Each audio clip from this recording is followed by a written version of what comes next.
आप सभी सत्संग प्रेमियों को जय श्री राधे, जय श्री कृष्ण। आपने अभी तक हमारे चैनल जय मां ललिता को सब्सक्राइब नहीं किया है तो आज ही सब्सक्राइब करें। नित्य नए प्रवचनों का घर बैठे आनंद लें। वीडियो आपका बन रहा है YouTube में, बार बार देखा जा सकता है। आज से 50 वर्ष बाद भी अगर आपके बेटे पोते देखना चाहें तो आपको देख सकते हैं। दूसरे चैनलों में जो कथाएं आती हैं वो तो जब तक कथा चलती है तभी तक दिखेगी, लेकिन ये जो चल रही है 50 वर्ष बाद भी अगर देखना चाहेंगे दिखेगी। इसलिए इसके सदस्य बने। हम चल रहा है अपने अपने मोबाइल में। हमें जो संतों गुरुओं से मिला है हम उसको बांट रहे हैं, अब संभालने। एक सुंदर सी बात है, जब सती ने शरीर छोड़ा तो भगवान शंकर से वीरभद्र प्रकट हुआ और वीरभद्र ने यज्ञ विध्वंस किया है और दक्ष प्रजापति का सिर तोड़ के आग में हवन कर दिया। सब देवताओं ने मिलकर भगवान शंकर से प्रार्थना की थी। भगवान भोलेनाथ आए, उन्होंने दक्ष प्रजापति को बकरे का सिर लगा दिया था। ये बात तो बड़ी प्रसिद्ध है, सभी लोग सुनते हैं, जानते हैं। उसका भाव ये है, आध्यात्मिक पक्ष ये है कि जिस व्यक्ति में अहंकार ज्यादा होता है, एक तो वो ज्यादातर तनाव में रहता है, उसके अनेक शत्रु बन जाते हैं और उसको मरने के बाद बकरा बनना पड़ता है। बकरा क्या बोलता है भाई? उसकी आवाज कैसे होती है? बोलो मैं। और अहंकारी व्यक्ति कैसे बोलता है? वो भी मैं ही करता है। तो ज्यादा मैंने जो करते हैं, मैंने ये किया, मैं ये कर सकता हूं, ये किया, मेरा ये हो गया, ऐसे व्यक्ति को बकरा बनना पड़ता है। किसी शायर ने बहुत अच्छी बात लिखी है कि बकरा मैं बोलता है, वो ज्यादातर अपनी मौत से नहीं मरते हैं, कटते ही। बकरे का बलिदान भी होता है।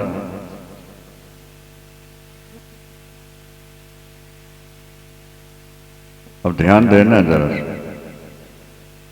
बकरे के चमड़े से ढोलक बनती है, तबले बनते हैं, ठीक है। और दोनों हाथों से पिटते रहते हैं कि नहीं पिटते? क्या फक्र बकरे ने किया मेरे सिवा कोई नहीं, मैं ही मैं हूं सब जगह, मेरे सिवा कोई नहीं। बकरा हमेशा मैं बोलता है, तनाव में रहता है, जरा जरा सी बात में दुखी होता रहता है। जब न छोड़ी मैं उस माए असबाब ने, पंग आकर फेर दिया आखिर छुरी जल्ला कटा। गोश्त हड्डी मांस चमड़ा जो था जिसमें जार में, कुछ फका कुछ बिका, कुछ फिका कुछ पका, कुछ बिक गया बाजार। बकरा कटा, मांस तो खा लिया खाने वालों ने, हड्डियां फेंक दी गई और चमड़ा ले गए। वो चमड़े की तांत भी बनती है, आप लोगों को जानकारी है कि नहीं? रुई धुनकते हैं ना, अब तो मशीनें चल गई, पहले ठीक है, जानकारी है। ले गया नद्दाफ फिर धुनकी बनाने के लिए।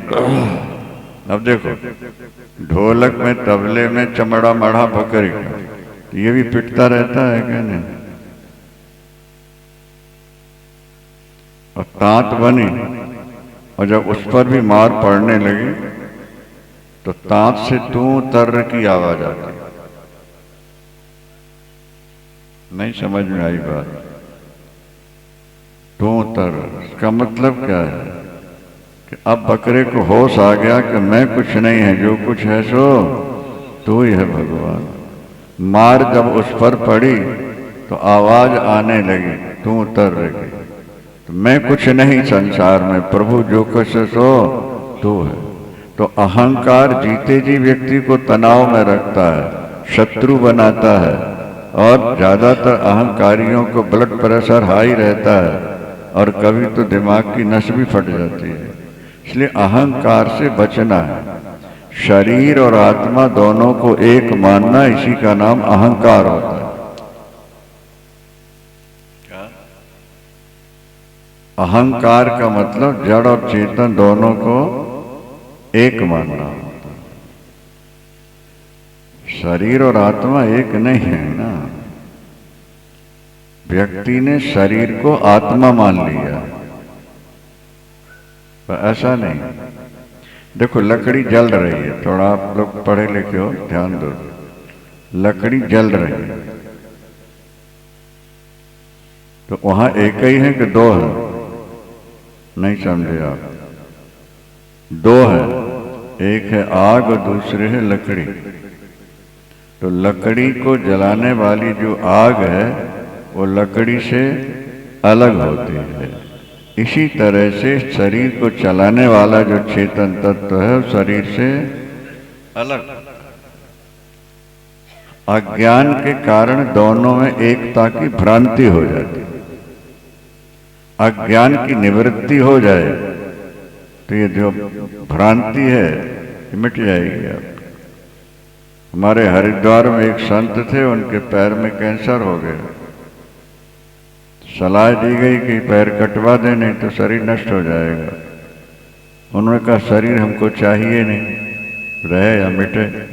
शिष्यों ने कहा नहीं गुरुदेव, हमें तो जरूरत है। डॉक्टरों से पूछा, डॉक्टरों ने कहा पैर कटाना पड़ेगा। बोले अस्पताल हम जाएंगे नहीं। संत ने कहा ये प्रत्यक्ष की बात है। डॉक्टर को वहीं बुला लिया गया। सब कमरा एक बहुत अच्छा साफ सफाई की गई। डॉक्टर आए, उन्होंने कहा स्वामी जी पैर शून्य करना पड़ेगा, इंजेक्शन। बोले इंजेक्शन हम लगवाएंगे नहीं, क्लोरोफार्म सूंघा दिया जाए। बोले सूंघेंगे नहीं, फिर ऐसे काट दो। डॉक्टर ने कहा ऐसे कैसे हो सकता है? एक जरा सा चीरा लगाना हो तो शून्य करना पड़ता है, और आपका पैर काटेंगे लकड़ी की तरह, और आप कह रहे शून्य नहीं करो, ऐसे काट दो। उन्होंने कहा मैं कह रहा हूं ना, तुम काट दो। बोले बीच ही में कहीं चीखने लगे आप तो फिर क्या होगा? ने कहा मैं तुम्हें विश्वास दिला रहा हूं, तुम काट लो, कोई फर्क नहीं पड़ेगा। मुश्किल से डॉक्टर तैयार हुआ और जैसे शुरू किया ओ ऐसा कह के शून्य हो, पैर कट गया। क्या टांके लगे, पट्टी हो गई, तब उनकी आंख खुली। बोले काम हो गया? उन्होंने कहा स्वामी जी ये काम तो हो गया, पर मेरे जीवन का भी काम हो गया। क्या? सारे औजार उठा के गंगा में फेंक दिए। डॉक्टर ने सारे औजार अपने उठा के गंगा जी में। बोले ये चीर फाड़ की कला तो मैंने बाहर सीखी थी डॉक्टरों से, अब मैं आपसे ये सीखूंगा कि वो कौन सी कला है कि आपका पैर कटा और आपको बोध नहीं होगा। डॉक्टरी छोड़ दे, इसको प्राप्त किया। शरीर से आत्मा भिन्न है। अच्छा ये बताओ, आपके शरीर के हर अंग के नाम है कि नहीं है? बोलो भाई। फिर आत्मा का कौन सा नाम है शरीर में? बुद्धिजीवी हो, पढ़े लिखे हो तो विचार कर। मेरा मेरा सब कहा, तू को कहो निज नाम। कै चुप साधई सुन समझी, कै तुलसी जप राम। तू सबको कहता ये मेरा, ये मेरा, ये मेरा, ये शरीर मेरा, पर तू कौन है? अपना नाम तो बता, तेरा असली रूप क्या है? भाई शरीर के हर अंग का नाम है कि नहीं? ये क्या है? क्या बोलोगे? ये क्या है? ये क्या है?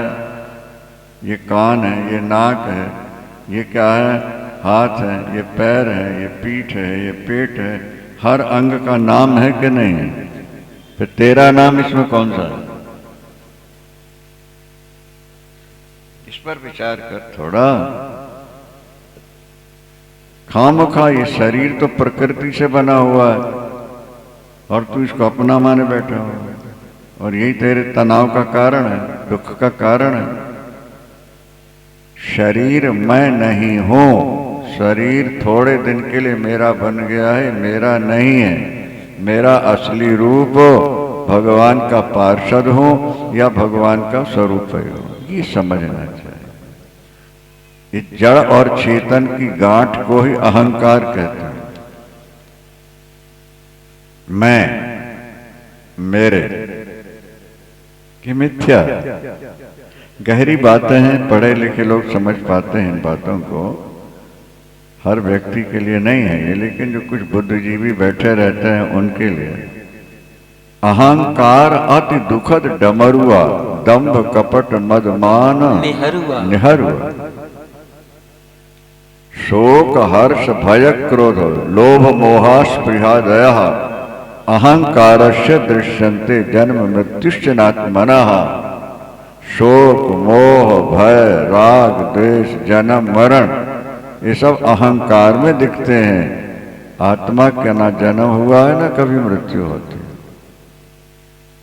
क्या समझे?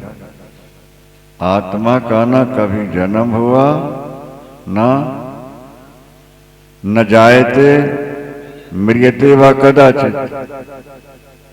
भगवान स्वयं कह रहे हैं न जायते, वो कभी जन्म नहीं लेता, न म्रियते, वो कभी मरता ही नहीं। आप कहते हो जन्म होते हम देख रहे हैं, मरते भी देख रहे हैं, ये तो व्यावहारिक बात है। देखो एक उदाहरण देते हैं। आप कहते हो ना कि सूर्योदय हो गया सुबह, और शाम को क्या कहते हो? सूर्यास्त हुआ। अब पढ़े लिखे लोग तो जानते हैं कि न सूर्य कभी अस्त होता है न उदय होता है। दिखने लगा तो हमने कहा उदय हो गया, और छुप गया तो बोले न वो कभी उदय होता न कभी अस्त होता है। तुम्हारी आत्मा न कभी जन्मती है न कभी मरती है। एक उदाहरण और दूसरा दे देते हैं।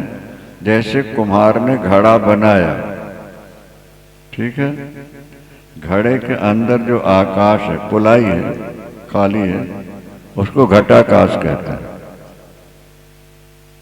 ठीक है। कुम्हार ने घड़ा बनाया है कि घटाकाश भी बनाया है? क्या उत्तर है? केवल घड़ा बनाया है कि घटाकाश भी बनाया? ठीक है। अच्छा, घड़ा फूटा तो केवल घड़ा फूटा है कि घड़े का आकाश भी मर गया? सीधा सा दृष्टांत है।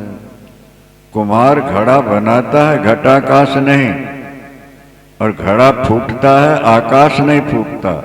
इसी तरह से शरीर का जन्म होता है, आत्मा का नहीं, और शरीर की मृत्यु होती है, आत्मा की नहीं हुआ करती। न जायते म्रियते व कदाचित्। ये भगवान कह रहे हैं ना भाई, न जायते म्रियते व नायम भूत्वा भविता व न भूयः अजो नित्या शाश्वतो यम पुराणो न हान्यते हन्यमान शरीर।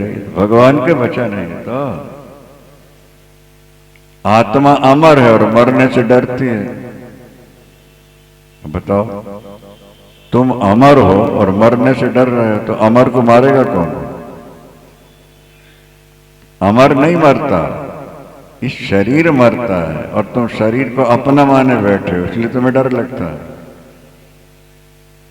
शरीर मरता है, तुम नहीं मरोगे, पर शरीर मैं हूं या मेरा है, और मेरे बेटे पोते हैं, अगर मैं मर गया तो सब छूट जाएंगे, इस कारण तुम्हें भय लगता है।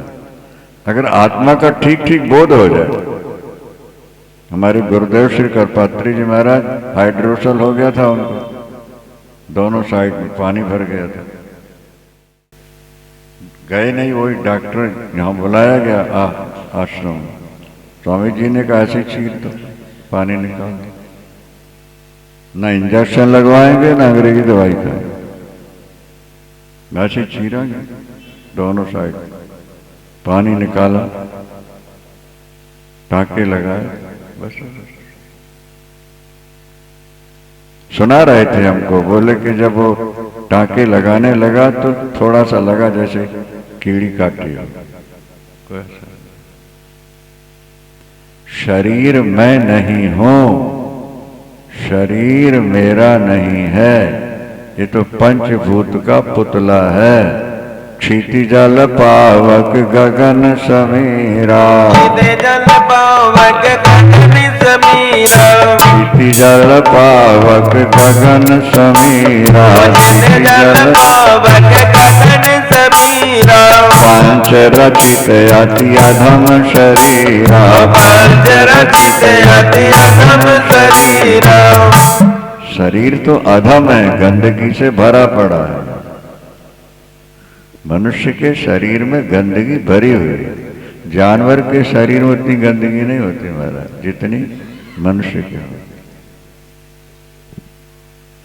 गाय भैंस है, देखो रूखा सूखा खाती है, गाय ऐसा गोबर निकालती है कि रसोई घर में पोछा लगा लो तो नहीं। और मनुष्य को 1000 रुपए किलो की चीजें खवा दो, फिर कितना बढ़िया निकालेगा ये।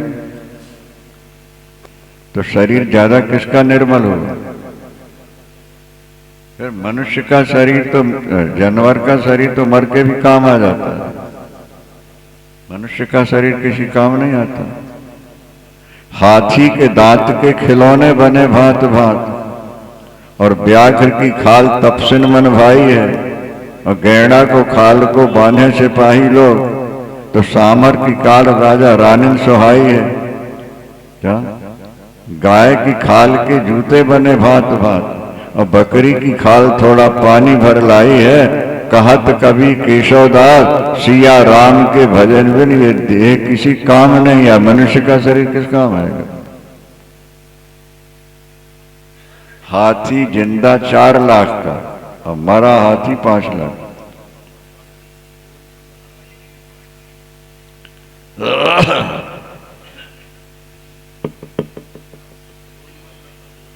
बोले शंकर भगवान की जय। इंसान के शरीर की अगर कीमत है तो केवल भजन के कारण, नहीं तो इंसान का शरीर जानवर से भी गंदा पीता गंदा है। क्या समझ? इस शरीर की सदुपयोगिता केवल भजन में। मनुष्य के शरीर जैसा गंदा किसी का शरीर नहीं होता जल्दी।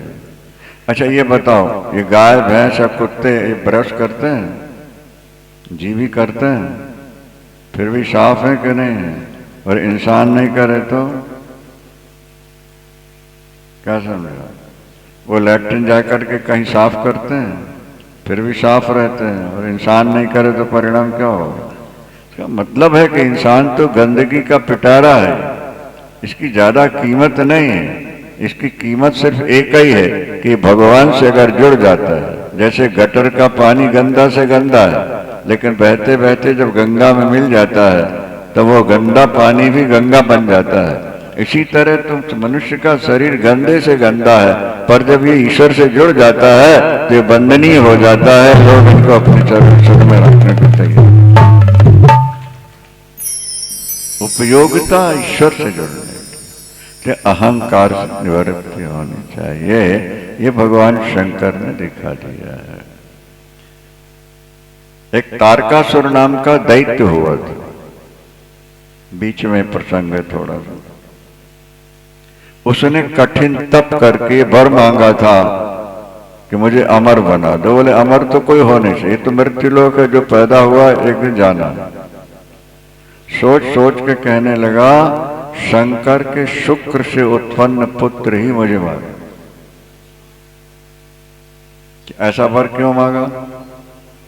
उसको पता लग गया था कि सती ने शरीर छोड़ दिया और भोलेनाथ ने कैलाश में समाधि लगा रखी है। पुत्र होगा नहीं, मेरी मृत्यु होगी नहीं, मैं बच जाऊंगा मृत्यु से। इसलिए तारका इसी आधार पर तारकासुर ने बहुत अत्याचार किए, सब पर विजय प्राप्त किए। देव दानव मानव सब उसके वश में हो गए। तब सारे देवताओं ने मिलकर भगवान शंकर से प्रार्थना की थी कि आप पुत्र उत्पन्न करें। भोलेनाथ तैयार नहीं हो रहे थे, लेकिन फिर तैयार हुए। वो आगे प्रसंग आएगा। अभी तो सिर्फ इतना ही कि पार्वती अम्बा ने भगवान शंकर को पाने के लिए कठिन तप किया है। आतिशो को मार न तन तप जोगो, आतिशो को मार न तन तप जोगो, पति पद सुमिरत जे सब भोगो, कछु दिन भोजन भारी बतासा, किए कछुक दिन व्रत उपवासा, बेल पाति माही परय सुखाए, दीन सहस संवत सोखाए, मुनि पर हरे वो सुखाने परिणाम, महीनाम तब भयहु अपरिणाम,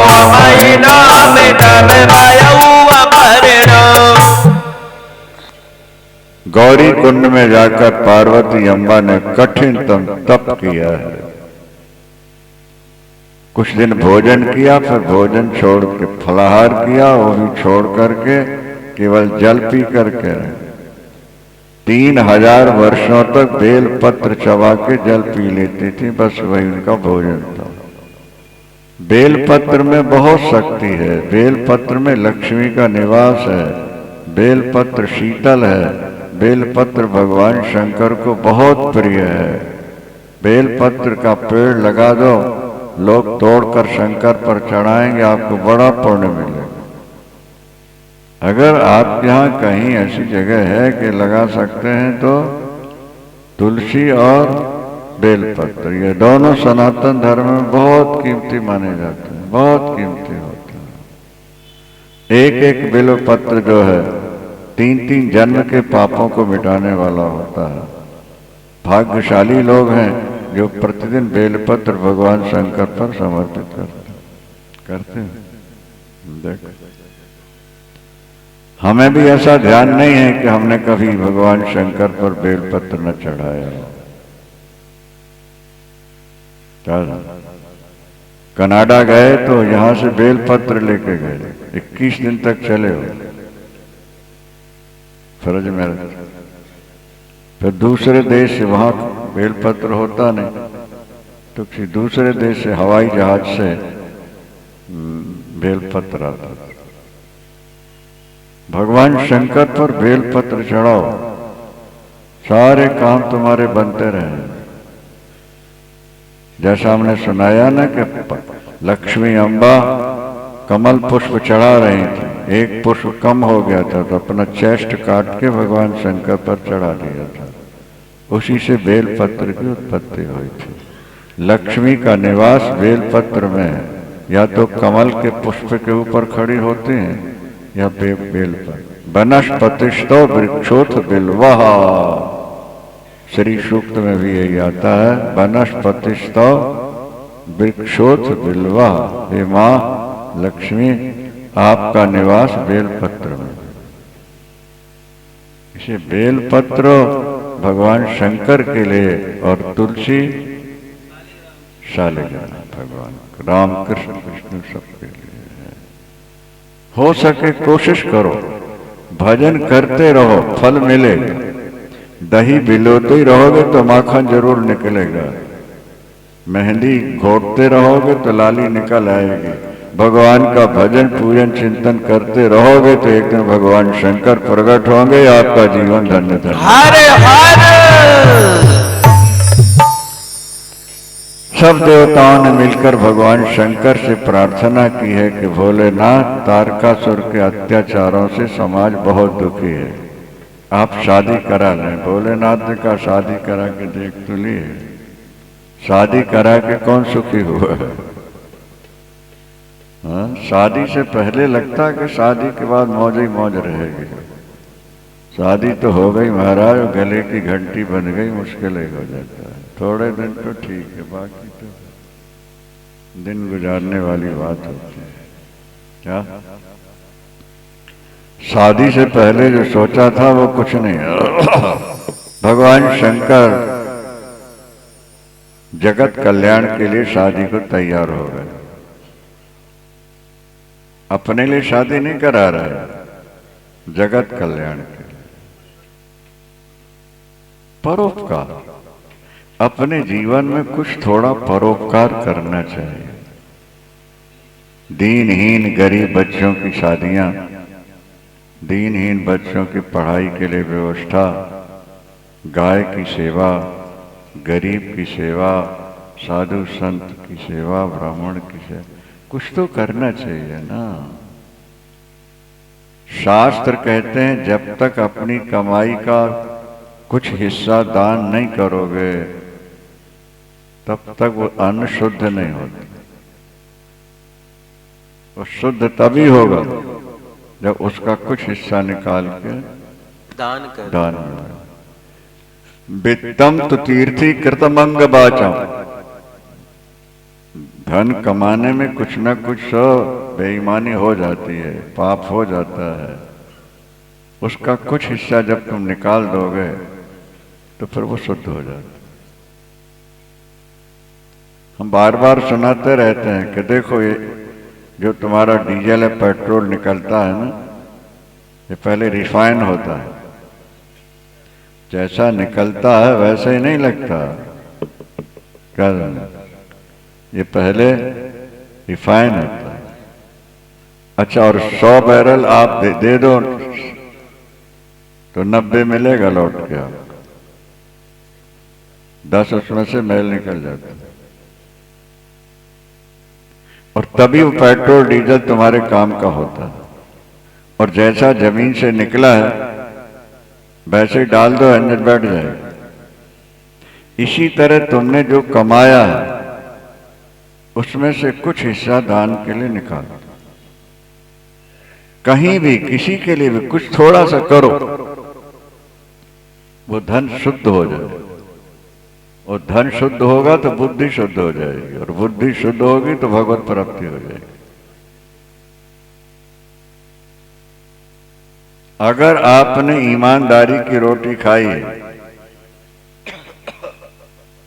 और जवानी में सत्संग किया तो वृद्धावस्था आते आते परिवार से मन हटने लगेगा। परिवार में मन लगा रहे सौभाग्य नहीं है, दुर्भाग्य है।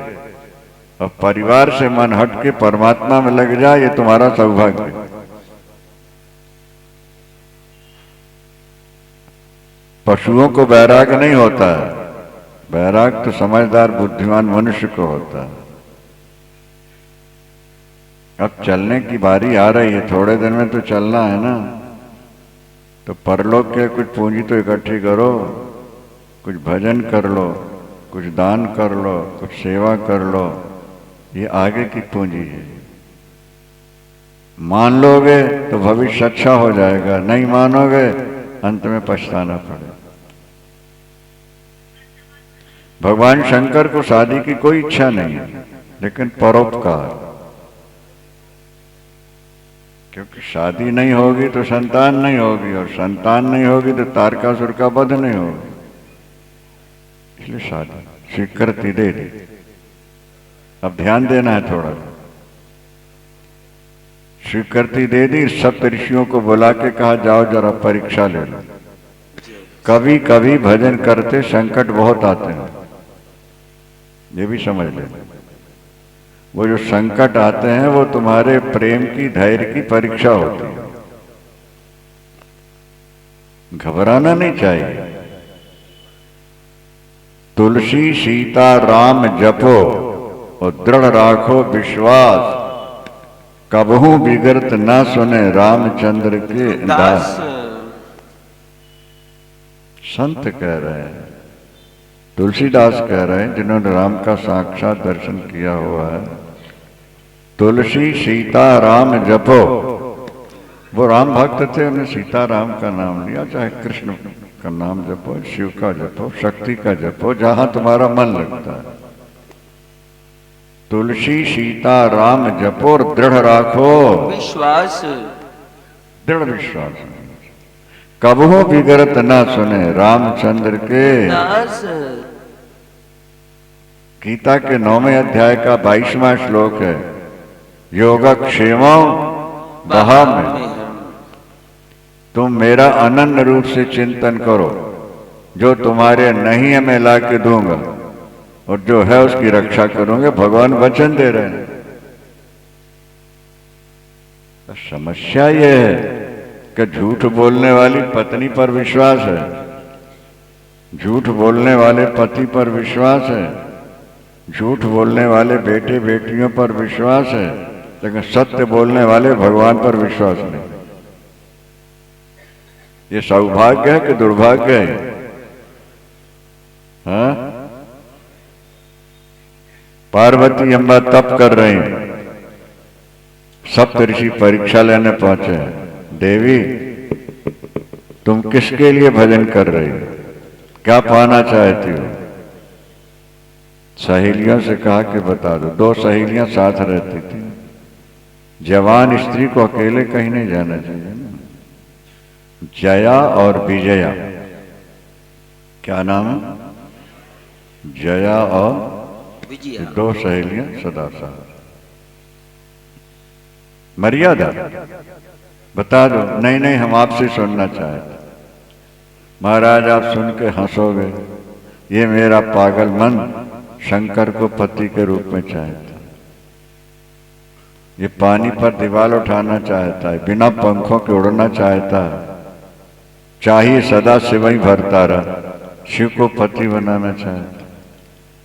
सप्तऋषि परीक्षा लेने आए हैं, हंस पड़े जोर से। देवी तुम्हारा गुरु कौन है? बोले नारद। हरे हरे हरे हरे, कैसे गुरु के चक्कर में पड़ गई तुम? नारद ने किसी का घर बसाया भी है, वे सदा उजाड़ने वाले हैं। दो क्या कई दृष्टांत दे दिए, जिन्होंने इनकी मानी उनका घर उजड़ गया।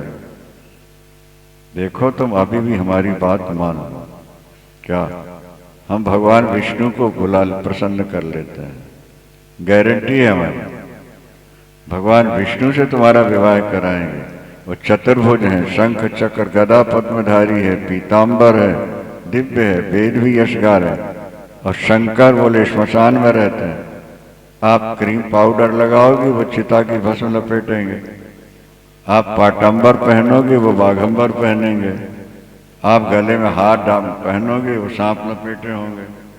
ये बेमेल जोड़ी है कि नहीं है? समानता में ज्यादा प्यार होता है। जैसी आप सुंदरी हो, वैसे भगवान विष्णु सुंदर है। आप कहो, हम बुलाए देते हैं। परीक्षा उन्होंने कहा, ऋषियों ठीक है, विष्णु गुण के भंडार हैं, तो शंकर दोषों के भंडार, पर जिसका मन जहां लग जाता है उसको वही प्यारा लगता है। बोलो शंकर भगवान की जय। महादेव अवगुण वर्ण, विष्णु सकल गुण धाम, जाकर मन रम जाहि सन ताहि ताहि सन काम। अब हम जन्म संभोहित हारा, अब हम जन्म संभोहित हारा, अब हम जन्म संभोहित हारा, अब हम जन्म संभोहित हारा। को गुण दूषण करय विचारा, को गुण दूषण करय विचारा। महाराज अब तो हम अपना जीवन भोलेनाथ को दे चुके हैं। जहां प्यार होता है वहां दोष नहीं दिखते, और जहां द्वेष होता है वहां गुण नहीं दिखते। जो मोदी के प्रेमी हैं वो मोदी में गुण ही गुण देख रहे हैं, और जो दूसरी पार्टी के हैं दोष ही दोष देख रहे हैं। प्यार में दोष नहीं दिखते और द्वेष में गुण नहीं दिखते।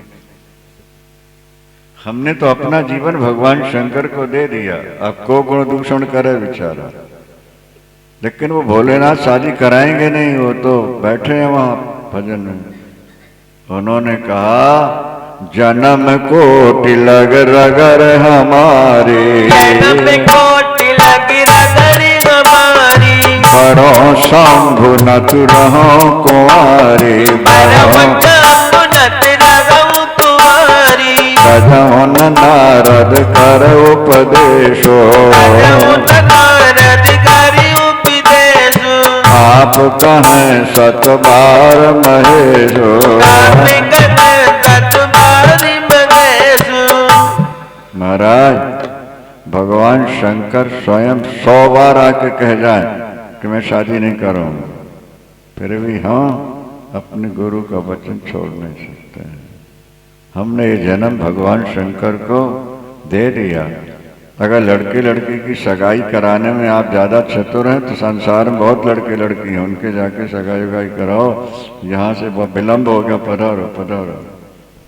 यहाँ तो जो हो गया, ऋषि धन्य धन्य जय जयकार करने लगे, देवता पुष्प वर्षा करके जय जय मन। हरे हरे दरबार की जय हो। उसके बाद शादी की तैयारी होती है।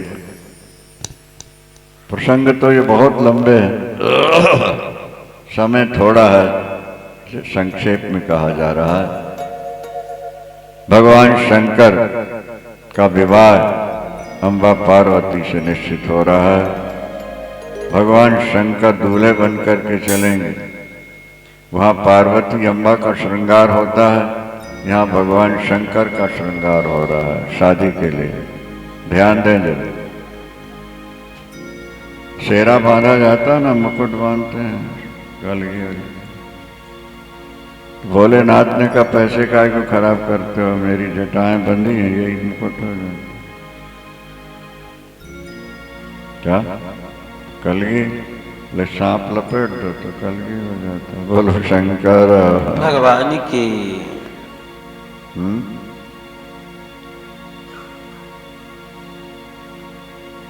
जटा मुकुट अहि मोर सवारा, कुंडल कंगन पहने ब्याला। कान में कुंडल पहनते हैं तो छोटे सांप के बच्चे कान के छिद्र में डाल के गांठ लगा दे, कुंडल हो गया। गले में हार पहनते हैं, भगवान शंकर ने कहा सांप लपेटता मेरे गले। भगवान शंकर गले में सांप क्यों लपेटे रहते हैं? इस संसार को संकेत देते हैं कि मौत ने गला पकड़ रखा है। सर्प मौत का प्रतीक होता है। तुम्हारा गला मौत ने पकड़ रखा है। जो भजन कर सकते हो, दान कर सकते हो, कर लो, नहीं तो बाद में पछताना पड़ेगा। बोलो शंकर भगवान की जय। चिता की भस्म, क्रीम पाउडर की जगह चिता की भस्म लपेटी है। जनेऊ भी सर्प का है, हाथों में कंगन भी सर्प के हैं, कुंडल भी। सब बरातियों को बुलाया गया है, देवताओं को। देवता जब आए और दूल्हे का रूप देखा, बोले भाई वर के अनुरूप बारात नहीं है, बारात और दूल्हा एक सा होना चाहिए। अपन लोग पहले चलते हैं, अपना अपना ग्रुप बना के देवता सब पहले पहुंच गए। भगवान शंकर ने भृंगी को भेज करके सब भूत प्रेत पिशाचों को बुला लिया। किसी का मुख पीछे, किसी का दाएं, किसी का बाएं, किसी की आंखें पेट में है, किसी की पीठ में है, किसी का मुंह सुअर की तरह है, किसी का घोड़े की तरह है, किसी का कुत्ते की तरह है। विभिन्न भाषा बोलने वाले हैं सब। और अंत में कैसा चलता है? भजन के माध्यम से श्रवण करें। बोले चढ़ पे उठ आया हेलो बाबा बाबा बाबा बाबा पार्वती दे बूहे अगे शिवन वेण बजाए ओ राधा ओ वेखो लाड़ा ओ चढ़े बैल ते आया चढ़े बैल ते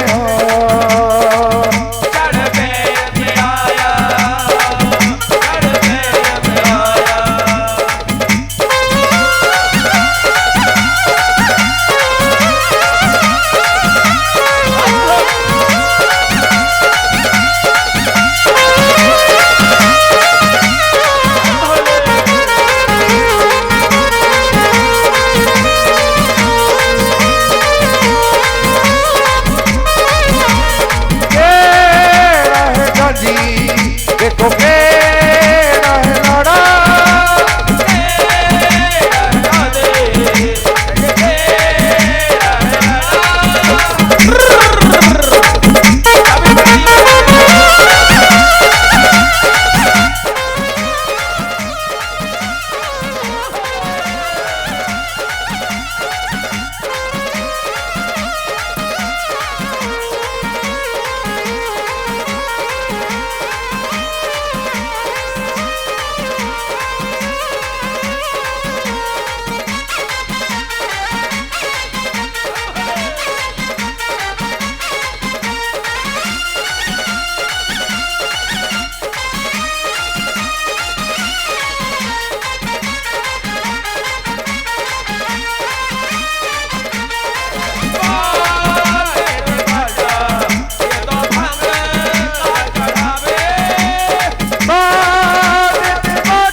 राजे दा जवाई सानू जपे मनो माननी राजे दा जवाई सानू जपे गोरा तेरी किस्मत बूटी बूते गल विच पाया मोती नार दवनी विचोला नादा दुलक माय गोरा दा ओ वेखो नाड़ा ओ चढ़े बैल ते आया चढ़े बैल ते आया ये बोले ना चढ़े बैल ते आया चढ़े बैल ते आया बाबा मन बैंड बजाए ओ राधा ओ वेखो लाड़ा चढ़े बैल ते आया चढ़े बैल ते आया ए बोले ना चढ़े बैल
बड़ा ही शुभ मुहूर्त, बड़ा ही शुभ मुहूर्त, दूल्हे की भोली सूरत, दूल्हे की भोली सूरत, कैसे संजोग मिले हैं, कैसे संयोग मिले हैं, कैसे संजोग मिले हैं। कैसे संयोग मिले हैं। शिव चौदस की रात को हर कोई बड़ा बराती है, आज भोलेनाथ की शादी है, आज भोलेनाथ की शादी है। किन्ना किन्नो भोलेनाथ की शादी दी खुशी को नहीं खड़े होके भोलेनाथ के चरणों दे विच हाजिरी लगानी।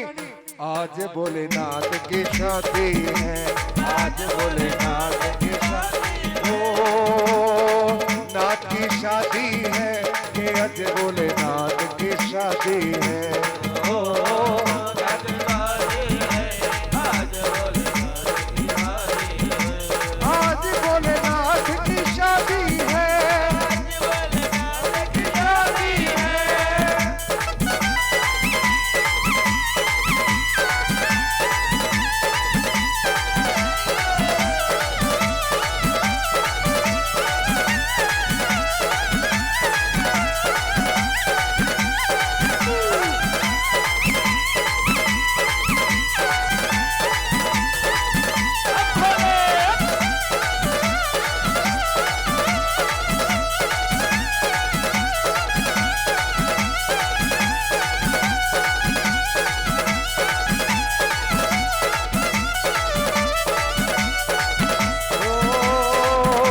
बड़ा ही शुभ मुहूर्त, बड़ा ही शुभ मुहूर्त, दूल्हे की भोली सूरत, दूल्हे की भोली सूरत, कैसे संजोग मिले हैं, कैसे संयोग मिले हैं, कैसे संजोग मिले हैं।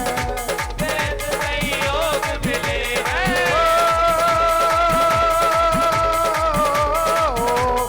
शिव चौदस की रात को हर कोई बड़ा बराती है, आज भोलेनाथ की शादी है, आज भोलेनाथ की शादी है। ओ नाथ की शादी है, कि आज भोलेनाथ की शादी है। ओ आज शादी है, आज भोलेनाथ की शादी है, आज भोलेनाथ की शादी है, आज भोलेनाथ की शादी है, आज भोलेनाथ की शादी है। आज भोलेनाथ की शादी है। ओ नाथ की शादी है, कि आज भोलेनाथ की शादी है। ओ नाथ की शादी है, आज भोलेनाथ की शादी है, आज भोलेनाथ की शादी है, आज भोलेनाथ की शादी है, आज भोलेनाथ की शादी है। आज भोलेनाथ की शादी है। हरे हरे भोले दी बरात चली गज वज के, सारे ने भंग पीती रज रज के। रज रज के बोलिया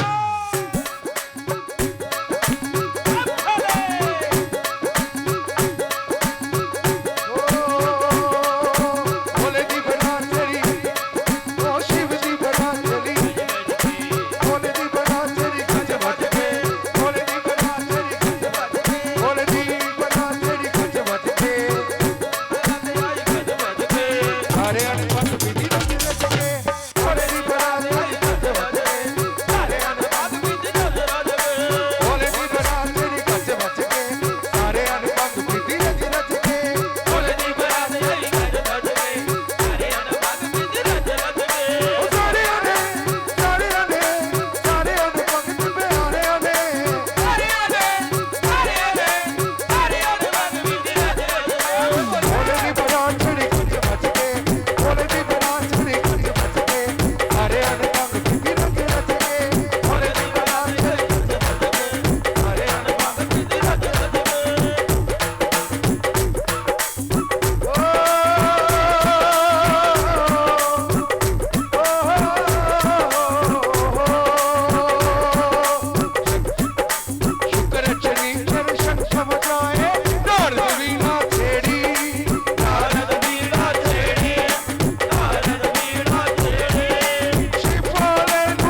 पार्वती मंगल की आप सब श्रोताओं को लाख लाख बधाई।